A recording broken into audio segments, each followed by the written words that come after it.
Hi, it's Tony Robbins again. Welcome to Behind the Scenes, the story behind the story. This is for you obsessed people who just want to know everything. So I'll do it quickly and powerfully. You can turn me off anytime you want. You already know that, but I think you might find really interesting to know the real story between Frank and Kristen. Did we fake you out on television? No. Just in 44 minutes, there's only so much you can share between those little commercials. It's not even a full hour when you take the commercials out. So I thought maybe I'd share with you what I think this story is really about.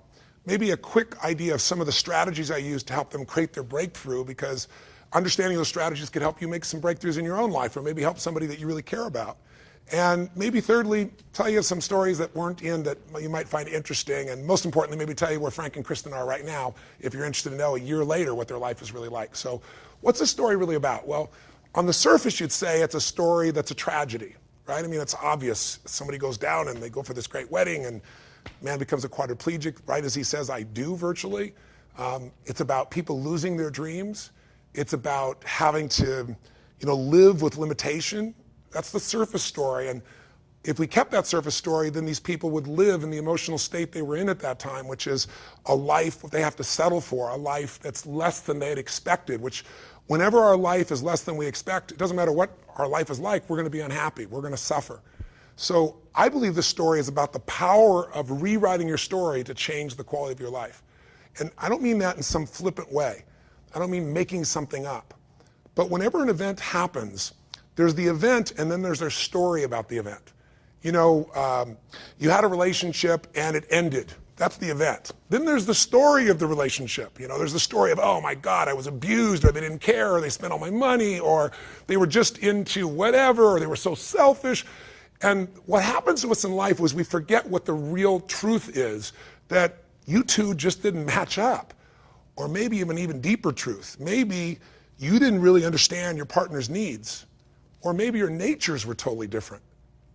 If you thought that the end of the relationship was because you were different people with different natures, that story would make you feel very differently than they abused me, they screwed me over, they didn't care about me, they never did. Why do we make up such stories? Because our stories allow us to feel a certain way, and most of us try to get back to the emotions that we know, or at least we try to lower expectations so we won't be disappointed. Can you relate in any way in your own life? Have you ever been so disappointed that the next time you don't want to get your hopes up? So you start trying to tear things down before you could ever get passionate about it or even excited about it, just because you don't want that drop. But if you protect yourself from the highs and try to never have that big drop, then you have to live in the lows. And that's where most people live in their life. They are constantly adjusting their blueprint of life to something smaller that's achievable so they won't be disappointed. And that's a life where you can be comfortable, but it's not a life where you can feel alive and passionate, in my mind, in my opinion. And so when I saw these people, I thought this is a perfect opportunity to show that these people, if they change their story, it can change the quality of their life. Because how do you know the quality of your life? By the stuff you got? Well, gosh, with the economy the way it is now, if that's your definition, you must be in a lot of stress, because I don't care if you're a billionaire or a barber, you got some stress right now because the world's changed and there are things that are outside our control that are happening, and there are things within our control. What I mean by that is, if life has to be a certain way for you to be happy, and life doesn't match it, then you're going to be pretty unhappy right now. And if you look at Frank and Kristen, it's the ultimate example of that. But I would say to you that if you got everything you wanted, and have you ever done that? Ever gotten a dream or goal you wanted and then still said, is this all there is? I've done it many times. I've been stupid. I think we've all been that way. So what are you going to do? Go for the next thing? Or just lower your expectations? Neither one of it does it. You got to find something more meaningful. So my idea with this couple was to say, there are people that have everything and are miserable, because the quality of your life is where you live emotionally. If every day of your life you're angry and frustrated and pissed off, and you got everything, you got your ultimate goal, you are the most religious person in the world, you make billions of dollars, everybody bows to you, you're famous, whatever that metaphor is for you, but you live every day angry and frustrated, your life quality is called angry and frustrated. Doesn't matter what you have. On the other hand, if your life doesn't match the way you thought it might be, but every day you live in this state of gratitude for what you do have, or this sense of passion and excitement to see what's next, then your life is passion and excitement or gratitude. Pretty simple, right? What keeps us from having that? Your story. And we've all got a series of different stories. Some people's story is, I was abused. Some people's story is, I'm so successful because I'm so intelligent and I work so hard. your story may be true, but it's still a story. And we all got them. So the secret is, since we're all storytellers, find a story that empowers you instead of a story that disempowers you. That's the game of life. So I looked at this couple and said, what's their story? Why are they miserable? Obviously, there's lots of factual reasons that they should be, but there are plenty of other people that are going through hell by other people's standards, and they're really happy. And so I said, I've had the privilege of living in Fiji for a period of time. I've been going there since I was 24. And I meet people there who most people would call poor, and yet they don't think they're poor. They have the most joyous culture. They're so happy. You drive down the street and people yell, bula, bula, bula, which means welcome, be happy, we love you. And you drive by 5 minutes later and it's bula, bula, bula. I mean, it's like your dog. You leave for 5 minutes to get the newspaper, you come back, it's like you've been gone for 6 months. They're so excited, right? It's just a natural thing. They aren't focused on what they don't have. That's not their story. Their story is we have the sunshine and we have the rain and we have the islands and we have the food and we have our family. That's the story they learn. The story is we're the happiest people in the world. And they believe the story. And so they are. You see, suffering in life doesn't come from the life events. Suffering comes from the meaning we attach to the events. Suffering doesn't come from the facts. The fact is, Frank and Kristen have gone through some severe changes in their life. The fact is, Frank, when we started, had something around his neck, couldn't move anything. And now he's still a quadriplegic. He has some mobility, but he's not out of that chair. He may or may not get out of it. That's a fact. But the suffering isn't from the fact. The suffering comes from the meaning that says it shouldn't have happened. Or because it happened, my life is over. Because it happened, we can't have children. Because it happened, we can't have intimacy. Because it happened, life just can't be joyous again. That was the story. And my goal was to rewrite the story, not in my head, but in their bodies, their minds and bodies. And so what was the strategy? Well, the strategy was step one, get them out of the environment where the story lives. It's hard sometimes to change your story when everything around you reminds you of the story and everybody around you believes your story. Because if they don't challenge you, you're going to keep the story and you're going to keep living and feeling the same thing. See, we feel whatever meaning we give things. If this is the worst thing that ever happened in your life, then it's the worst thing that ever happened in your life. If this is a secret gift, even if you don't know what it is, but everything in life is guided, and even though this is horrible and you hate it, somehow this is going to serve, and that's the story of your life, you're going to find a meaning that says this is good, and you're going to find a way to feel good about something other people can't handle. Everyone has stress. Do you use stress, or does it use you? The story is the secret to changing that stress to where you take advantage of it instead of it taking advantage of you, or use it for drive, or use it for gratitude or something else. So all I did was I get them out of the environment and said, let's take them to Fiji. Let's have them around these other people. Let's get them out of the house, because their current belief system is we cannot leave the house, and Kristen believes if I leave, he could fall over. If he does, he'll stop breathing, he could die, and I'd be responsible. Her story is he's broken, and I have to be there every moment, so I can't work. His story is, I destroyed my wife's life and I can do nothing to help it.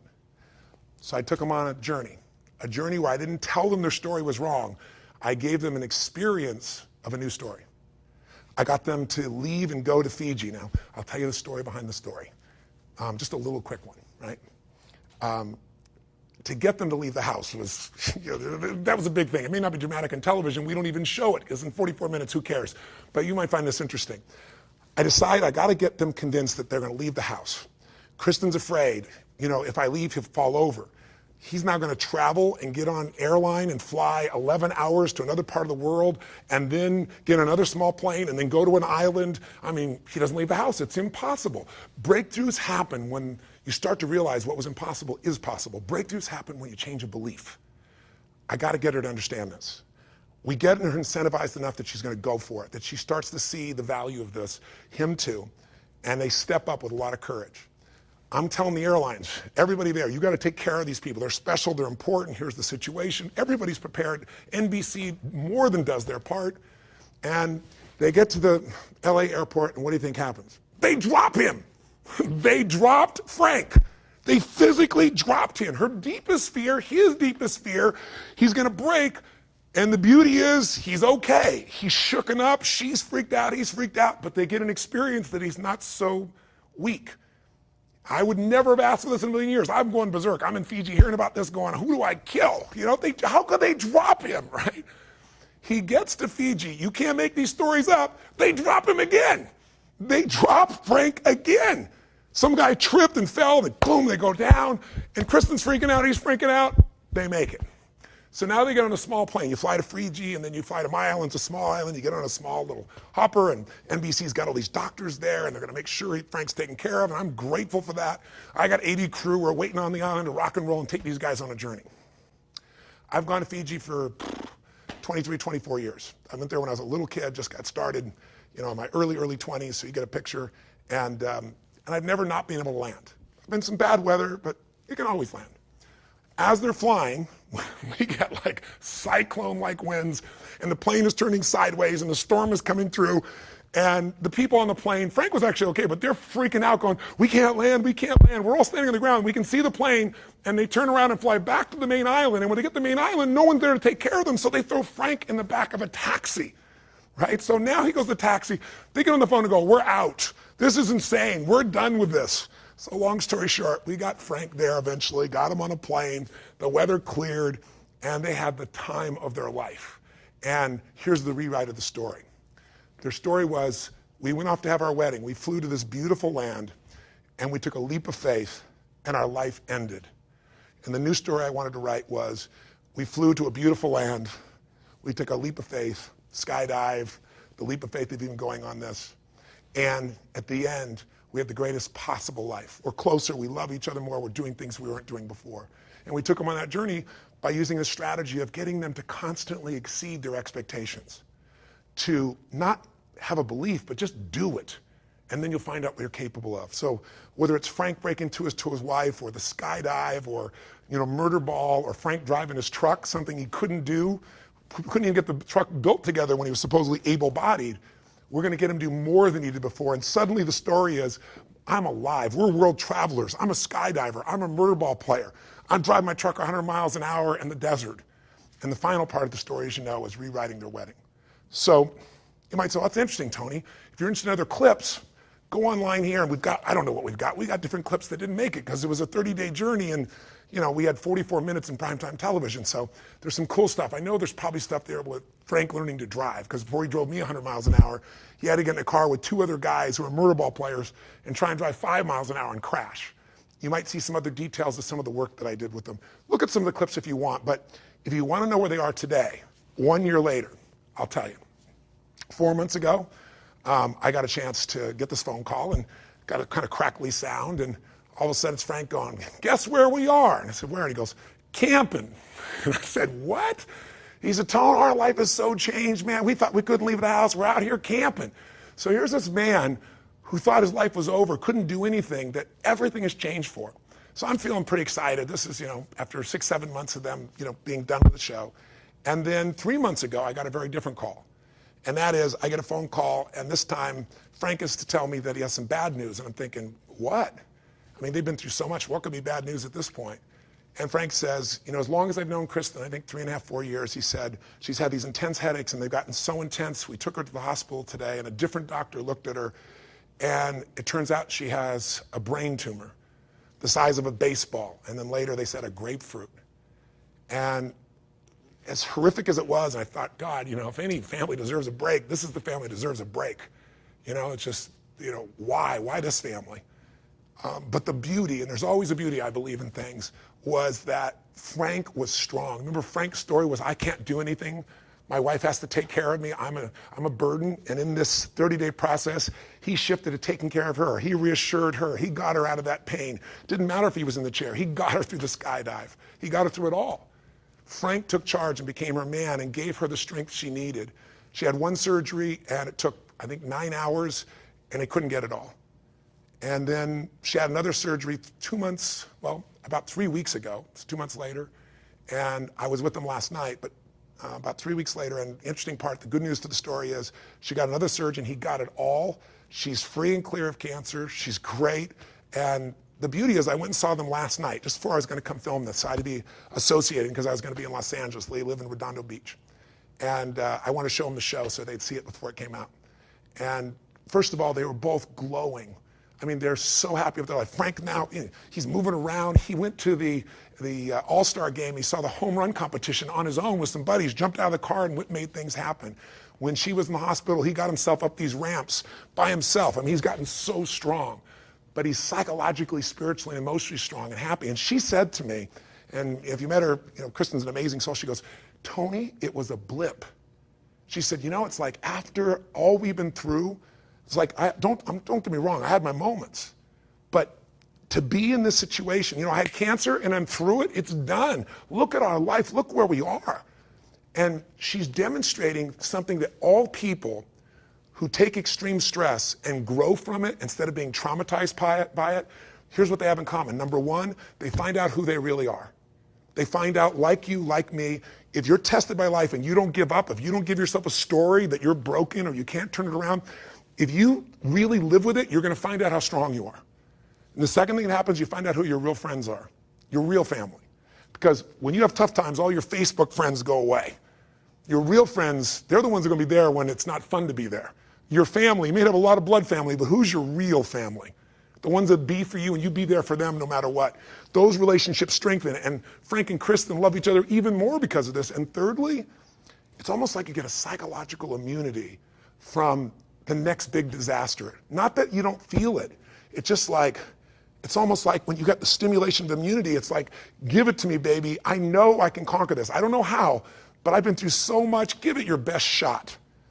And if you've had experiences in your life, I've had somebody say, you got a tumor in your brain, or this business is over, you're gonna go bankrupt, or every story you can imagine of disaster. And one of the great gifts of my life is I found people that don't buy that story and I've learned from them. And I haven't bought the story myself, and you can't either. It's not that the story is wrong, it's just pick a story that's gonna strengthen you and not one that's gonna weaken you. Pick a story that'll make you grateful instead of angry.